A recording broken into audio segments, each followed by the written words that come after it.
Vapoter, c'est bien plus que tirer sur une cigarette électronique. C'est personnaliser son expérience. Au cœur de votre vape se trouve la résistance. Cette petite pièce chauffe votre liquide et le transforme en vapeur. Choisir la bonne résistance est super important. Cela change le goût et la sensation de votre vape. Une bonne résistance, c'est la garantie de saveurs délicieuses et de gros nuages. Choisir la mauvaise résistance peut être une vraie déception, goût de brûlé ou peu de vapeur. C'est pourquoi on va tout apprendre sur les résistances. Il existe de nombreux types de résistances. Chacune offre une expérience de vapotage différente. Voyons les plus populaires. Résistance en fil simple, Round Wire Coils, simples et parfaites pour les débutants. Elles sont faciles à construire et conviennent à la plupart des vapoteurs. Résistance en fil torsadé, Twisted Wire Coil. Ces résistances utilisent 2 fils ou plus torsadés ensemble. Elles chauffent plus vite et offrent plus de saveur. Résistance Clapton, Clapton Coil. Elles ressemblent à des cordes de guitare.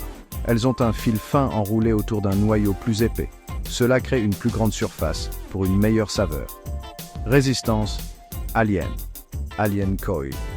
Ce sont des résistances plus complexes avec des formes uniques. Elles peuvent produire d'énormes nuages et une saveur intense. La résistance d'une bobine se mesure en ohms. Une résistance plus faible signifie plus de puissance et de chaleur. Une résistance plus élevée signifie moins de puissance et une vape plus froide. Si vous aimez les gros nuages, choisissez une résistance plus faible, autour de 0,2 à 0,5 ohms. Si vous préférez une vape plus douce et savoureuse, optez pour une résistance plus élevée, autour de 1 à 1,8 ohms. N'oubliez pas que les résistances plus basses consomment plus de batterie et de liquide. Fabriquer ses propres résistances peut sembler intimidant au début, mais c'est très gratifiant. Vous pouvez personnaliser votre vape exactement comme vous le souhaitez. D'abord, il vous faut des outils. Ne vous inquiétez pas, ils sont faciles à trouver en ligne ou dans les boutiques de vape.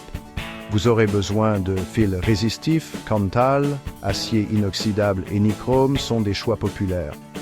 Un gabarit pour faire les spires, Coiling Rod. Cela vous aide à enrouler le fil en spirale. Une pince coupante, Wire Cutters, pour couper le fil à la bonne longueur. Une pince céramique, Ceramic Tweezers, pour ajuster la résistance et éliminer les points chauds. Un ohmmètre, Ohm Meter, pour mesurer la résistance de votre bobine.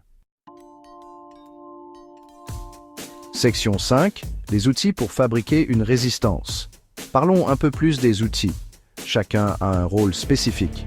Gabarit pour faire les spires, Coiling Rod, c'est le meilleur ami de votre résistance. Il en existe de différentes tailles pour faire différents types de résistance. Enroulez votre fil fermement autour du gabarit pour faire une résistance parfaite. Pince coupante, Wire Cutters. Utilisez-les pour couper les pattes de votre résistance à la bonne longueur. Assurez-vous que les coupes soient nettes pour que votre résistance soit bien à plat dans votre atomiseur. Pince céramique, Ceramic Tweezers. Elles résistent à la chaleur, vous pouvez donc les utiliser pendant que vous chauffez votre résistance. Pressez doucement la résistance pour éliminer les points chauds et assurer une chauffe uniforme. Section 6. Guide étape par étape pour fabriquer une résistance. Construisons une résistance simple ensemble. Premièrement, coupez votre fil. Mesurez environ 15 cm de fil. Vous pourrez ajuster plus tard. Ensuite, enroulez votre résistance. Choisissez la taille d'un gabarit. Tenez fermement le gabarit et le fil. Commencez à enrouler le fil autour du gabarit. Faites 5 à 7 tours pour commencer. Puis, coupez les pattes. Retirez délicatement la résistance du gabarit. Utilisez votre pince coupante pour couper les pattes de la résistance à la longueur souhaitée. Assurez-vous qu'elle soit égale. Maintenant, installez la résistance. Installez soigneusement la résistance dans le plateau de votre atomiseur. Assurez-vous qu'elle est bien fixée et centrée. Enfin, vérifiez la résistance. utilisez votre ohmmètre pour vérifier la résistance de votre bobine. Assurez-vous qu'elle se situe dans une plage de sécurité pour votre appareil. Section 7. Erreurs courantes et conseils de sécurité. Même les constructeurs expérimentés font des erreurs. Voici quelques erreurs courantes à éviter. Premièrement, court-circuiter la résistance. Assurez-vous que les pattes de votre résistance ne touchent pas le plateau ou le capuchon de votre atomiseur. Cela peut provoquer un court-circuit. Deuxièmement, des spires irrégulières.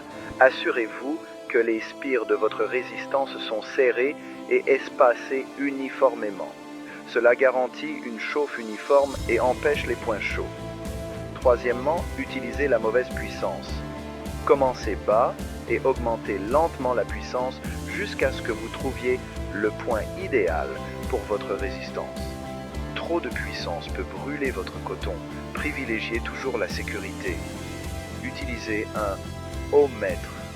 Vérifiez toujours la résistance de votre bobine avant de l'utiliser sur votre appareil. Commencez doucement et progressivement. Augmentez progressivement la puissance pour trouver le meilleur réglage pour votre résistance. En section 8, expérimentez avec vos résistances. Une fois que vous êtes à l'aise avec les bases, soyez créatif. Essayez différents types de fils d'enroulement et de techniques de mèche. Chaque combinaison vous offrira une expérience de vapotage unique. N'oubliez pas que c'est en forgeant qu'on devient forgeron. N'ayez pas peur d'expérimenter et de trouver ce qui vous convient le mieux. Section 9. Conclusion. Profitez de l'expérience du vapotage. Choisir et construire des résistances est un voyage de découverte. Il y a toujours quelque chose de nouveau à apprendre et à essayer. Avec un peu de patience et de pratique, vous créerez des nuages parfaits